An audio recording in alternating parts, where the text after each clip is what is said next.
Yum yum yum yum Yum, yum yum, yum yum, yum yum, yum, yum, yum, yum, yum, yum, yum. Det har jeg ingen kommentar til. Velkommen til de korte nyheder på Radio Yum. Dagens emner er: får vi nogensinde åbne gange? Fra storbyens larm til landets stilhed. Vegetardille rammer MSC. Yum, yum. Her på MSC er der snakket meget om åbne gange, men det er dog ikke alle, der ønsker, at de skal åbnes. Jeg synes ikke, at der skal være åbne gange, fordi det kommer til at tage rigtig meget på fællesskabet. Man kommer til at rykke sig op på værelserne og sidde der, i stedet for at være nede på de lækre fællesarealer, der er her på efterskolen. Og så synes jeg også, at det er super rart at have det privatliv, man har på gangene.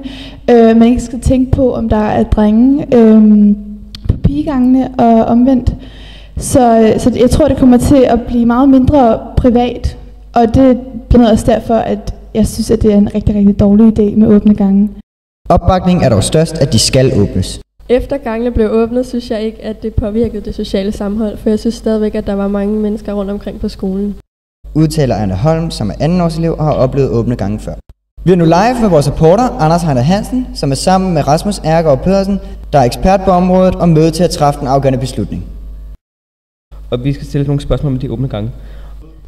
Hvorfor er der ikke åbne gange endnu? Sidste år var det åbent på det her tidspunkt.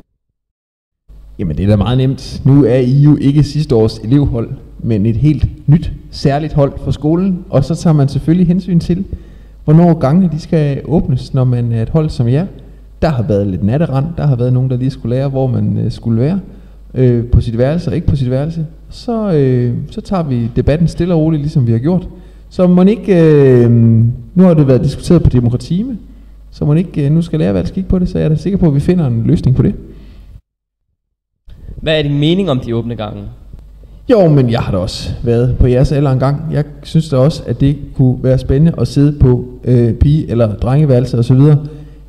Men grundlæggende set, så vil vi jo gerne have en skole, hvor fællesskab og samvær, det flyder mere, end at man gemmer sig og putter sig på gangene, eller slår på værelserne. Så vi vil da egentlig helst have, at man var sammen et andet sted, end gemme sig rundt på værelserne. At man var sammen på fællesarealerne, brugte værkstederne og faciliteterne og salen og dagligstuen og alle de andre steder, I kender og holder af. Har du nogen speciel dato på, hvornår gangene vil blive åbnet? Jeg er fuldstændig overbevist om, at gangene bliver åbnet, inden I stopper for efterskolen igen. Yum, yum. MSC ligger meget langt ude på landet, langt væk fra indkøbscenter og store magasiner. Men det er dog ikke alle eleverne, der kommer fra landet. Nogle af eleverne har haft svært ved at tilpasse sig det nye miljø. Ja, jeg plejer jo normalt at bo i byen, og nu er jeg jo kommet her på efterskolen, og nu bor jeg så på landet. Det er måske lidt svært at vende sig til, at jeg ikke bare lige kan gå ned i Netto eller Føtex. Jeg tror, jeg har 5 butikker i nærheden af mig. Nu skal jeg cykle 2-3 kilometer for at komme hen til en butik og købe slik. Ja, der er jo også lidt dårlig forbindelse her. Det går. Fortæller Sigurd Schødt Thorsen, som kommer fra Østerbro i København. Det er ikke kun elever, der kommer fra storbyen. Vores lærer Andreas Warming Pedersen, som kommer fra Nørrebro, har en anden mening om, hvordan det er at være på landet. For mig er det rigtig dejligt at komme på landet hver dag. Jeg elsker at bo på Nørrebro, men jeg synes lidt, at jeg får det bedste for begge verdener. Jeg får både byliv, når jeg er i byen, og kan nyde pulsen og alle de aktiviteter, der er i en storby. Men så får jeg også alle de gode ting, der er ved at bo på landet med, når jeg er på arbejde her. Får mulighed for at padle i kano og cykle mountainbike og sådan nogle ting. Så jeg synes faktisk, at jeg har fået det bedste for begge verdener. Så faktisk så synes jeg ikke rigtigt, at der er nogen problemer ved det. Jeg synes mest, at det er positivt. Yum, yum. Vegetardelen har spredt sig på MSC. Vi stiller nu om til min medreporter Dagmar Jonas, som har undersøgt sagen nærmere. Tak, Rasmus. Den 19. september indtog vegetardelen MSC. Det er blandt andet blevet besluttet, at hele MSC i 3 dage skal være vegetarer. Der er meget delte holdninger omkring vegetarisme blandt eleverne. Adam Christiansen har følgende holdning om dillen. Jeg synes, det er noget skidt. Jeg synes, hvis man ikke har lyst til at spise vegetarmad, så skal man da bare lade være.